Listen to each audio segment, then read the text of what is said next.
हिंदुस्तान के कांग्रेस के नेता, अखिल भारतीय कांग्रेस कमेटी के पूर्व अध्यक्ष, नौजवानों के मसीहा आदरणीय राहुल गांधी जी का मैं सादुल शहर की तरह पे पधारने आप सब की तरफ से, सादुल शहर की महान जनता की तरफ से स्वागत और अभिनंदन करना चाहता हूं। इनके साथ आए हुए राजस्थान के मुख्यमंत्री सम्मानित अशोक गहलोत जी, प्रदेश कांग्रेस कमेटी के हमारे अध्यक्ष आदरणीय गोविंद सिंह जी डोटासरा, कांग्रेस वर्किंग कमेटी के सदस्य और हमारे नेता आदरणीय सचिन पायलट जी, मंच पर उपस्थित हमारे आईसीसी के सचिव सम्मानित काजी निजामुद्दीन साहब, उपस्थित सभी सम्मानित दोस्तों और सम्मानित मंच, आप सबकी तरफ से मैं माननीय राहुल गांधी का हार्दिक स्वागत अभिनंदन करना चाह रहा हूं। राहुल जी, मैं निवेदन करना चाह रहा हूं कि नेहरू परिवार का, नेहरू खानदान का पहला व्यक्ति मैं राजस्थान के मुख्यमंत्री जी का भी आप सबकी तरफ से सादुल शहर पहुंचने में हार्दिक स्वागत अभिनंदन करना चाहता हूं। राहुल जी, मैं निवेदन करना चाह रहा हूं कि सादुल शहर जो है हिंदुस्तान के उस कोने का गांव है और आपने मुझे तीसरी दफा कांग्रेस का प्रत्याशी यहां से बनाया।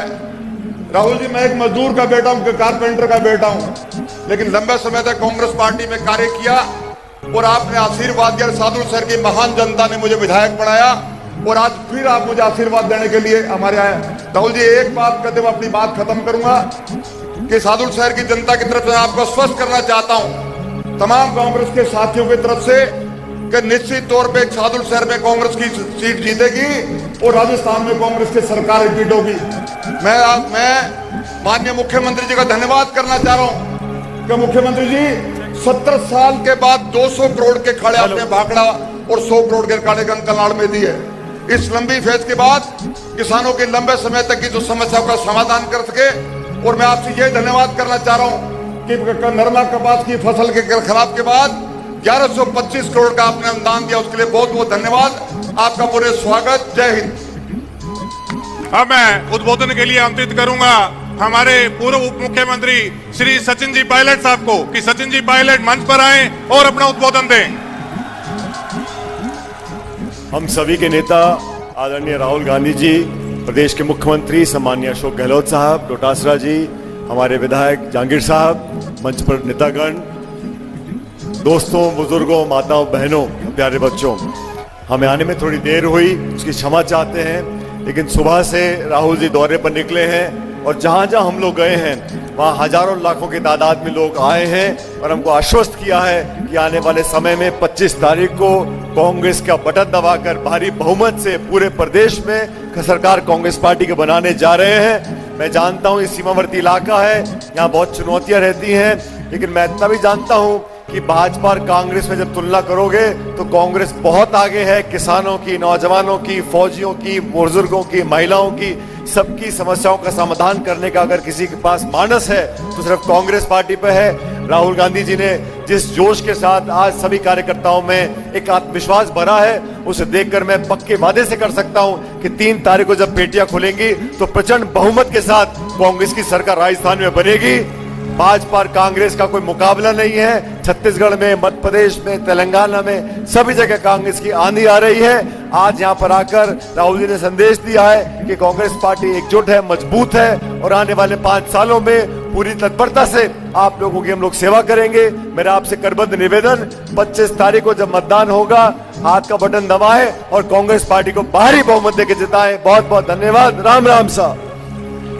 वक्ताओं की अगली कड़ी में मैं हमारे ऊर्जावान प्रदेश अध्यक्ष गोविंद सिंह जी डोटासरा से निवेदन करूंगा कि वो अपना उद्बोधन दें। राम राम साहब। हमारे नेता आदरणीय राहुल गांधी जी, हमारे लोकप्रिय मुख्यमंत्री अशोक गहलोत साहब, हमारे पूर्व प्रदेश अध्यक्ष आदरणीय सचिन पायलट जी, आपके लोकप्रिय विधायक जगदीश चंद्र जहांगीर जी, सम्मानित मंच, आदरणीय बुजुर्गों, युवा साथियों, माताओं, बहनों, कांग्रेस की सरकार ने 5 साल में शानदार काम किया है। जगदीश जहांगीर जी ने बहुत शानदार काम किया है। कोरोना मैनेजमेंट हो, चाहे 10 गारंटियां हो, चाहे 7 गारंटी आगे आने वाली सरकार के लिए दिए हों, एक से बढ़कर के एक योजना 36 कौमों के लिए गरीब को गणेश मान करके सेवा की है। इसलिए मैं आपसे निवेदन करने के लिए प्रदेश कांग्रेस कमेटी के अध्यक्ष के नाते आया हूं कि काम किया दिल से, कांग्रेस फिर से काम किया दिल से। अब मैं 25 तारीख को आप सब लोग, मैं निवेदन करूंगा जगदीश जांगीर जी को, अंकुर मिगलानी जी को, सोहन नायक जी को, सभी कांग्रेस के प्रत्याशियों को 25 तारीख को कांग्रेस के हाथ के बटन के सामने, नीले बटन के ऊपर हाथ दबा करके, अंगुली दबा करके कांग्रेस की सरकार को बनाइए, कांग्रेस को प्रत्याशियों को जिताइए। 10 गारंटी चालू रहेंगी, 7 गारंटी जो है वो लागू होंगी। अगर भारतीय जनता पार्टी का शासन गलती से आ गया तो न 10 गारंटी रहेंगी न 7 गारंटी रहेंगी, केवल एक गारंटी रहेगी कि मोदी का भला होगा, राजस्थान का और आम आदमी का भला नहीं होगा। धन्यवाद। जय हिंद, जय भारत। मचा हुआ आकार, छाया घोर अंधकार, धुंधली दिशाओं को प्रकाश की जरूरत है। शांति को बचाने, अशांति को मिटाने इस सिंह की जरूरत है। राजस्थान को कल भी अशोक गहलोत की जरूरत थी, आज भी अशोक गहलोत की जरूरत है। माननीय सीएम साहब, राहुल गांधी जी, डोटासरा जी, सचिन पायलट जी, कारी नियामुद्दीन जी, आपके लोकप्रिय उम्मीदवार जगदीश जांगीर जी, हमारे प्रत्याशी गंगानगर के अंकुर मंगलानी जी, जहूर रहमान जी और शेर सिंह जी पूर्व सांसद, और देवेंद्र सिंह जी और तमाम हमारे उपस्थित भाई और बहनों, नौजवान साथियों, अभी राहुल जी को बोलना है। मौसम खराब हो गया, इसके कारण से प्रोग्राम सब डिस्टर्ब हो गए हैं। मैं आपको इतना ही कहना चाहूँगा कि काम की कोई कमी नहीं रही है, और राहुल जी ने खड़गे साहब ने कह रखा है, वादा करो मत, कर तो निभाओ। उसी थीम के आधार पर सरकार चल रही है। महंगाई हो, बेरोजगारी हो, प्यार मोहब्बत भाईचारा हो, ये राहुल जी की सोच है। इसको हम आगे बढ़ा रहे हैं। और मैं कहना चाहूँगा आपको, राजस्थान ने इतिहास बना दिया है। इस बार इतनी अच्छी स्कीमें दी है, इतने अच्छे कानून पास किए हैं, पहली बार राजस्थान देश के अन्य राज्यों में चर्चा में आ गया है। इस बात का हम सबको गर्व होना चाहिए। और आपके यहाँ पे भी हिंदुमल कोर्ट में आपके एमएलए साहब ने कोई कमी नहीं रखी काम करवाने के अंदर। हिंदुमल कोर्ट और लालगढ़ जाटान में कॉलेज खोल दी, जूनागढ़ में गर्ल्स कॉलेज खोली गई, Sadhul Sar girls college PG level पर political science, history, Punjabi subject खोले गए। साधुल सर में ITI खोला गया। साधुल सर में CHC को उप जिला अस्पताल, मिर्जावाला 17 जेड को CSC, मोहनपुरा उमरगढ़ को छापावाली, संगतपुरा मन्नीवाली में PH खोली गई। साधुल सर में जिला परिवहन कार्यालय, सिविल एवं न्यायिक मजिस्ट्रेट कोर्ट, अपर जिला सेशन कोर्ट खोले गए। लालगढ़ जाटान को नगर पालिका बनाया गया। साधुल सर पर डिपो के लिए जमीन और स्टेडियम बन रहा है।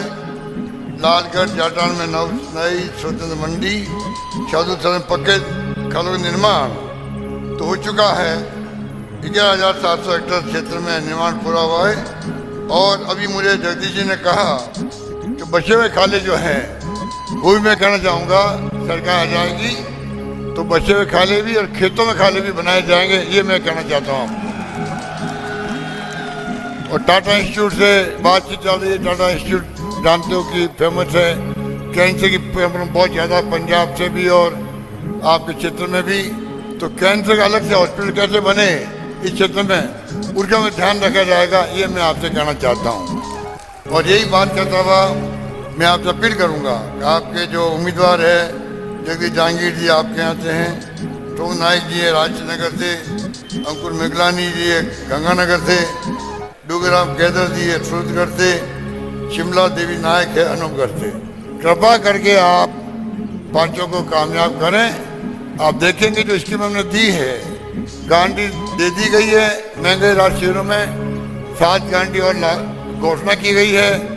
मैं आपसे वादा करता हूँ, अगर आप जिताएंगे तो तमाम गारंटी मजबूत करेंगे, लागू करेंगे। जो गारंटी मिल गई आपको उसको और मजबूत करेंगे, ये मैं कह सकता हूँ आपको। ये बात कहता हूँ, मैं अपनी बात समाप्त करता हूँ। धन्यवाद। जय हिंद। धन्यवाद। अब मैं हमारे महबूब नेता श्री राहुल जी से आग्रह करूंगा कि वो मंच पर आए और अपना उद्बोधन दें। राहुल गांधी।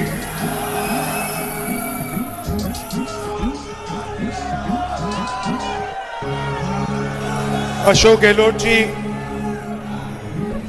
गोविंद सिंह डोटासरा जी, सचिन पायलट जी, स्टेज पे कांग्रेस पार्टी के सब वरिष्ठ नेता, हमारे प्यारे कार्यकर्ता, भाइयों और बहनों, प्रेस के हमारे मित्रों, आप सबका यहां बहुत बहुत स्वागत। इतना जोश है आप में, बहुत अच्छा लगा यहां आकर।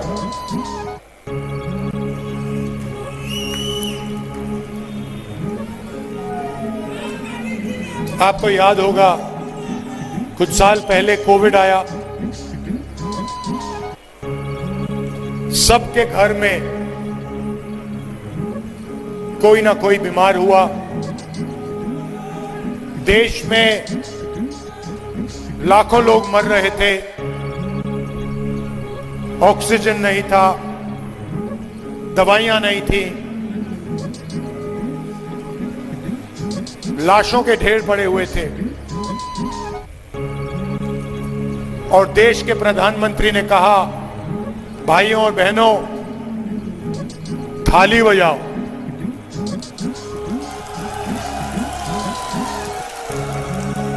पहले कहा थाली बजाओ, उसके बाद जैसे आपके मोबाइल फोन की लाइट ऑन है, नरेंद्र मोदी जी ने कहा लाइट ऑन करो मोबाइल फोन की। गुजरात में हमने पता लगाया, तकरीबन 3-3.5 लाख लोग कोविड के कारण मर गए। वो दिल्ली में नरेंद्र मोदी थाली बजवा रहे थे, लाइट लगवा रहे थे। राजस्थान में कांग्रेस पार्टी की सरकार ने भीलवाड़ा मॉडल लाए, बीमार लोगों को घर में भोजन दिलवाया, फूड पैकेट दिलवाए।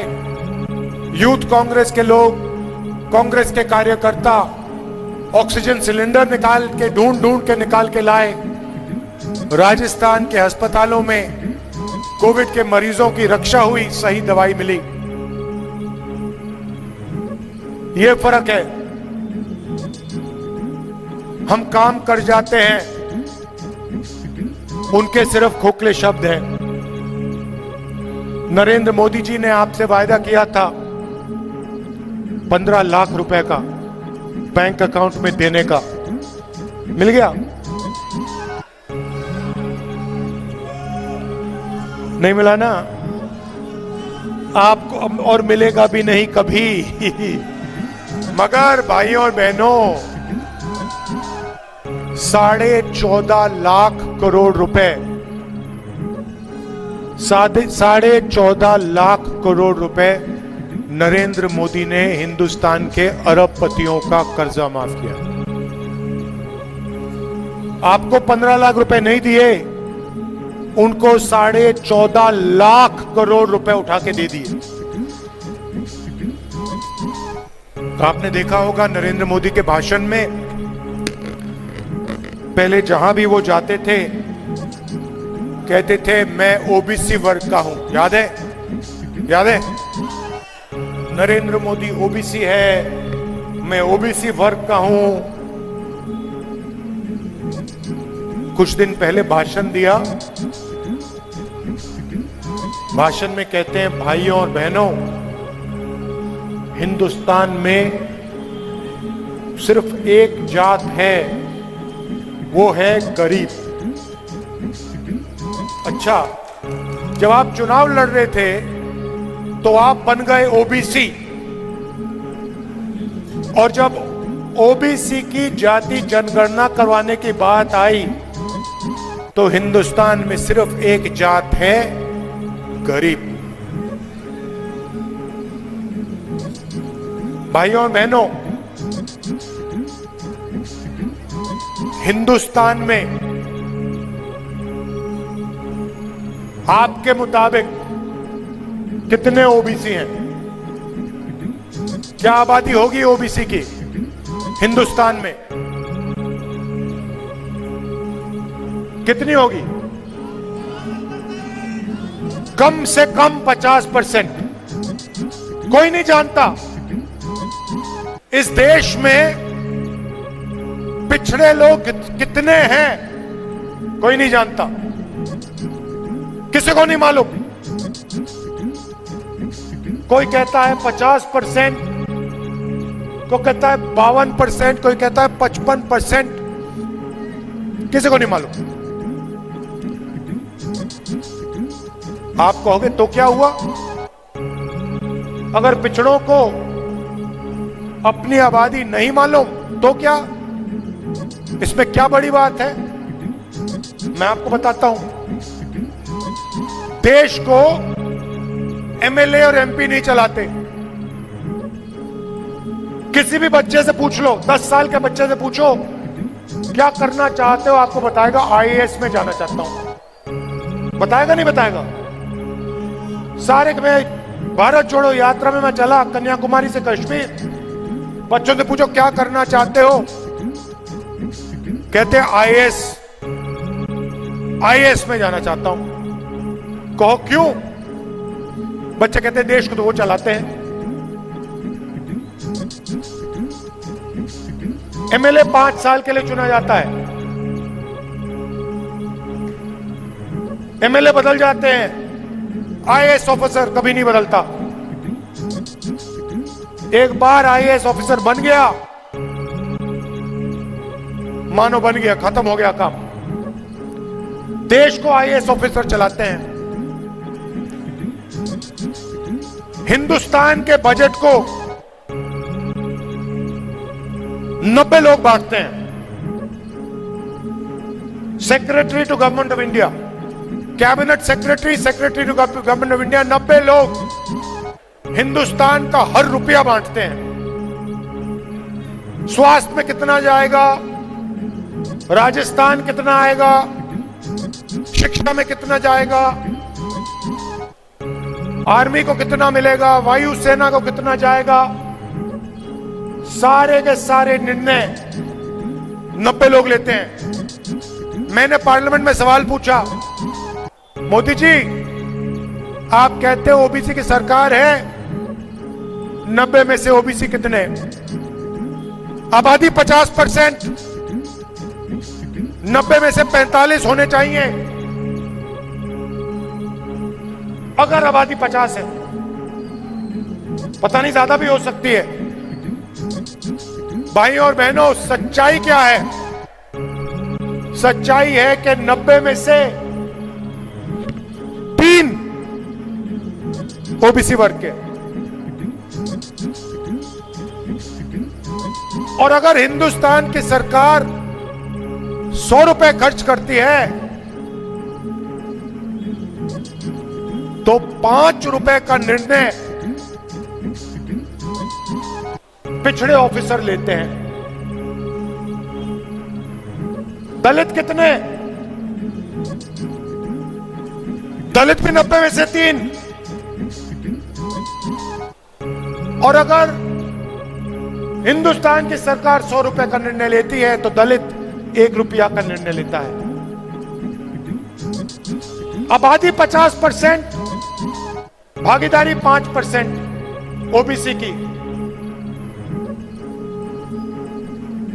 आबादी तकरीबन 15%, भागीदारी 1%। और सुनिए,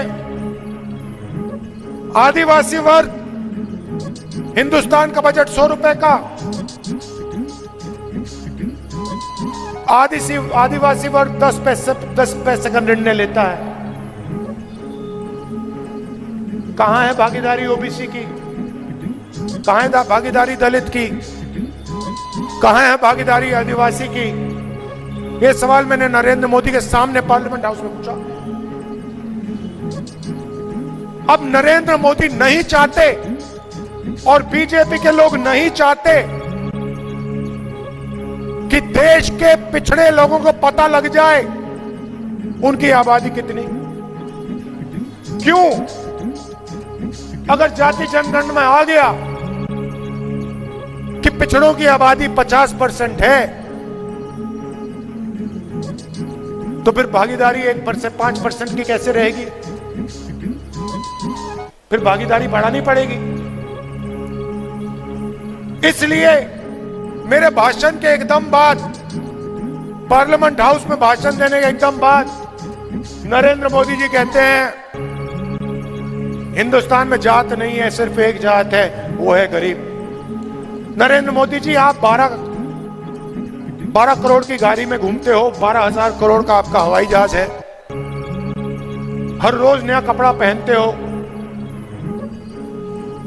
ओबीसी शब्द का आपने प्रयोग किया, मगर जब देश के ओबीसी को जरूरत पड़ी,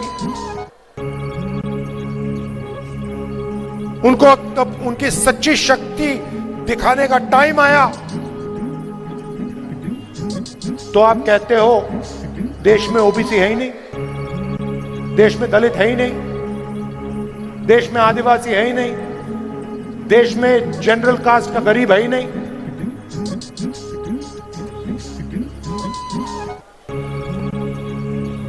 एक और बात समझिए,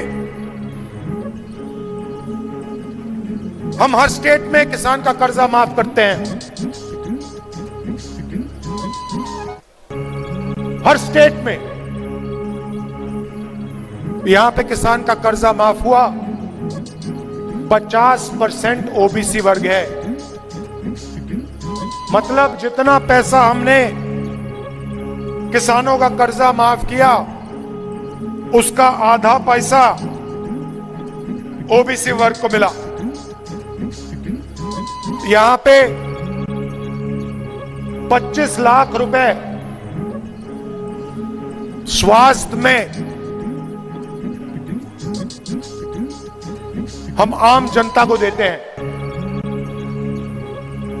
राजस्थान एक प्रदेश है जहां स्वास्थ्य का अधिकार है। कैंसर हो जाए, दिल का दौरा पड़ जाए, वाल्व बदलना हो, स्टेंट लगाने हो, घुटना बदलना हो, रिप्लेस करना हो, एक पैसा नहीं देते आप लोग। मैं तो गहलोत जी से पिछली मीटिंग में कहा 25 लाख रुपए गहलोत जी कम है, इसको बढ़ाइए थोड़ा। अब ये जो 25 लाख जाता है, 50% ये ओबीसी के जेब में जाता है। 50% आबादी है, 50% पिछड़ों के जेब में जाता है। गैस सिलेंडर हम गरीबों को देते हैं, 500 रुपए का गैस सिलेंडर, 50% पिछड़ों को फायदा होता है, दलितों को होता है, आदिवासियों को होता है, गरीब जनरल कास्ट के लोगों को होता है। अंग्रेजी स्कूल खोलते हैं, 50% पिछड़ों को फायदा होता है। मगर जब नरेंद्र मोदी जी ने 14 लाख करोड़ रुपए कर्जा माफ किया, अरबपतियों का माफ किया, उसमें से पिछड़े कितने थे?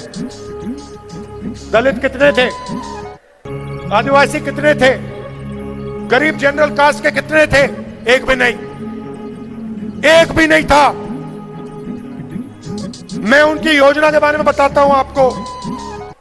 स्वास्थ्य बीमा योजना, नरेंद्र मोदी उसके बारे में बोलते रहते हैं। मैं आज स्वास्थ्य बीमा योजना आपको समझा देता हूं। पैसा कहां से आता है? जीएसटी से आता है। कौन देते हैं? गरीब जनरल कास्ट के लोग, दलित, आदिवासी, पिछड़े। पेट्रोल खरीदो जीएसटी, खाद खरीदो जीएसटी, पेस्टिसाइड खरीदो जीएसटी, बिजली का बिल अदानी जी को जाता है, शर्ट खरीदो जीएसटी। जितनी जीएसटी आप देते हो उतनी जीएसटी अदानी देता है। अगर हिंदुस्तान का गरीब व्यक्ति शर्ट खरीदता है और उसी शर्ट को अदानी खरीदता है, दोनों उतनी ही जीएसटी देते हैं।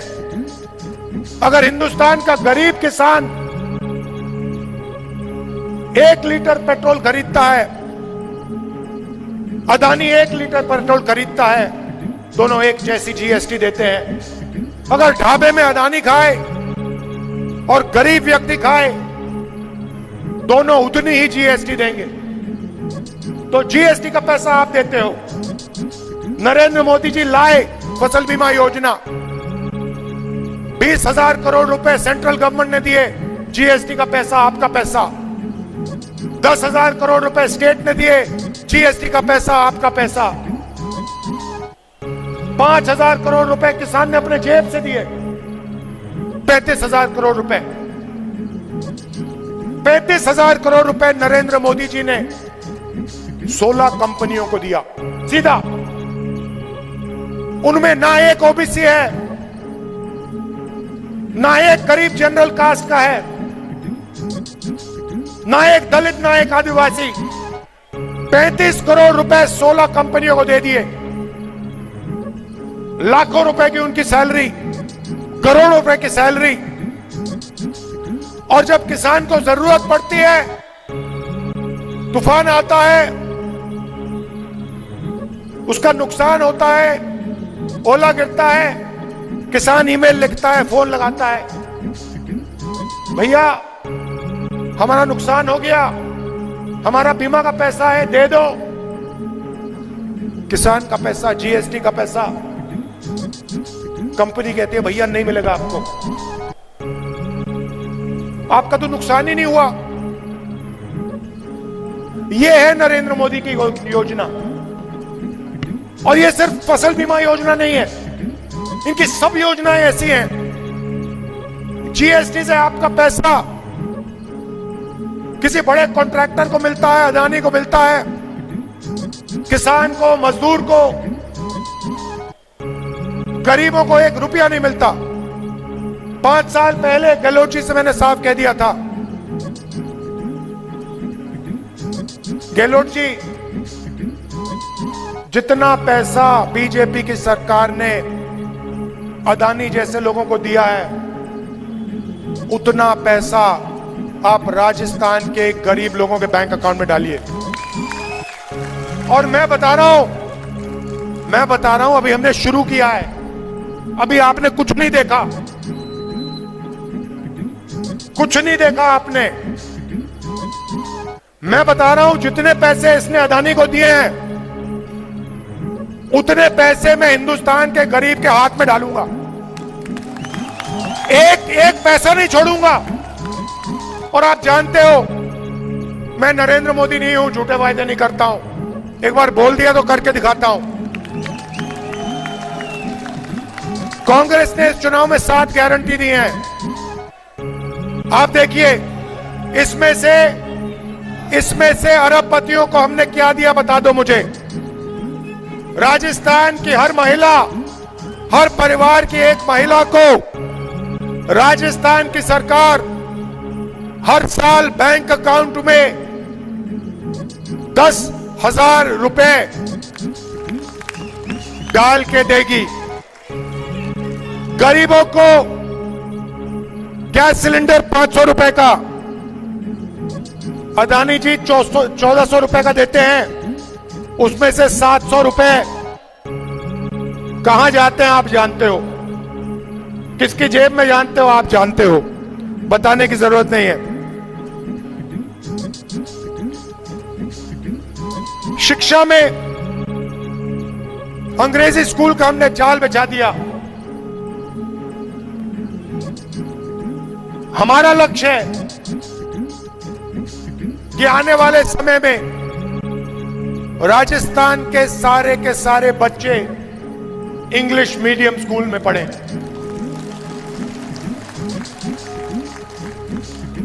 फायदा 50% पिछड़ों को। आप बीजेपी के किसी नेता से पूछ लो, आपको बताएंगे भैया हिंदी सीखो अंग्रेजी मत सीखो। सिर हिला रहे हैं आप, सही बोला ना? हिंदी सीखो अंग्रेजी मत सीखो। अरे क्यों ना सीखे? किसान का बेटा अंग्रेजी क्यों ना सीखे? मजदूर का बेटा अंग्रेजी क्यों ना सीखे? क्योंकि वो चाहते हैं कि किसान का बेटा सबसे अच्छी नौकरियां ना ले जाए। वो कॉल सेंटर में काम करना चाहते हैं, अपने बेटे को एंटरप्रेन्योर बनाना चाहते हैं, स्टार्टअप करवाना चाहते हैं। उनके बच्चे कॉल सेंटर में काम करें,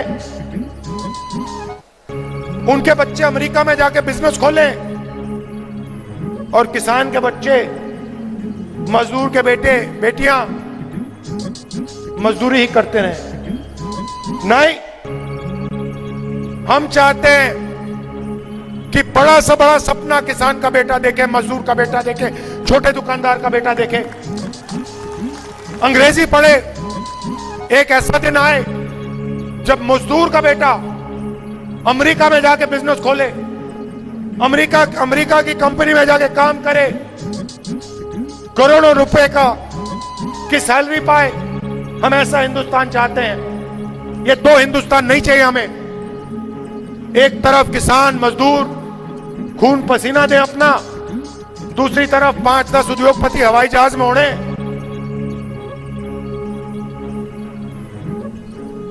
लाखों रुपए हर रोज खर्च करें, ऐसा हिंदुस्तान नहीं चाहिए हमें। यह मैं आपसे कहना चाह रहा था। राजस्थान में गरीबों की सरकार बनाइए। जो भी हम योजना लाए हैं, स्वास्थ्य की योजना हो, महिलाओं को पैसे देने की योजना हो, ये सारी की सारी योजना बीजेपी बंद कर देगी। हम आपके लिए ओल्ड पेंशन स्कीम लाए, बीजेपी ने रद्द कर दिया। आप आए हमारे पास, सरकारी ऑफिसर आए, आपने कहा देखिए हमें तो अपना ओल्ड पेंशन स्कीम अच्छा लगता है। आपकी आवाज सुनी और आपको पुराना पेंशन स्कीम हमने वापस दिया, राजस्थान में दिया। आप याद रखिए, बीजेपी की सरकार आएगी तो आपका ओल्ड पेंशन स्कीम हवा में उड़ जाएगा, गायब हो जाएगा। हम गरीबों की सरकार चलाते हैं। और मैंने आपसे कहा अभी शुरुआत है, राजस्थान पहला कदम है। दिल्ली की सरकार आएगी तो फिर देखना गरीबों के लिए कांग्रेस पार्टी क्या करती है। ये जो जाति जनगणना है, मैंने मन बना लिया है। राजस्थान की सरकार आएगी, कास्ट सर्वे यहां पे हो जाएगा, पूरा होगा, और पिछड़ों को हम बता देंगे आपकी इतनी आबादी, आपकी इतनी भागीदारी। और देश में सरकार आएगी, पूरे देश में जाति जनगणना होगा, कांग्रेस पार्टी की गारंटी है। नरेंद्र मोदी कुछ भी बोले, एक जात है, गरीब जात है, वो बोले जो वो बोले वो जाने, हम जाति जनगणना करके दिखा देंगे। एक क्रांतिकारी ऐतिहासिक निर्णय है। जैसे सफेद क्रांति हुई थी, हरी क्रांति हुई थी, देश बदल गया, वैसे ही जाति जनगणना के बाद दूध का दूध, पानी का पानी हो जाएगा, देश बदल जाएगा। आप सब आए, इसके लिए दिल से धन्यवाद। नमस्कार, जय हिंद। राहुल गांधी, राहुल गांधी, अशोक गहलोत, अशोक गहलोत, कांग्रेस पार्टी, राहुल गांधी, राहुल गांधी।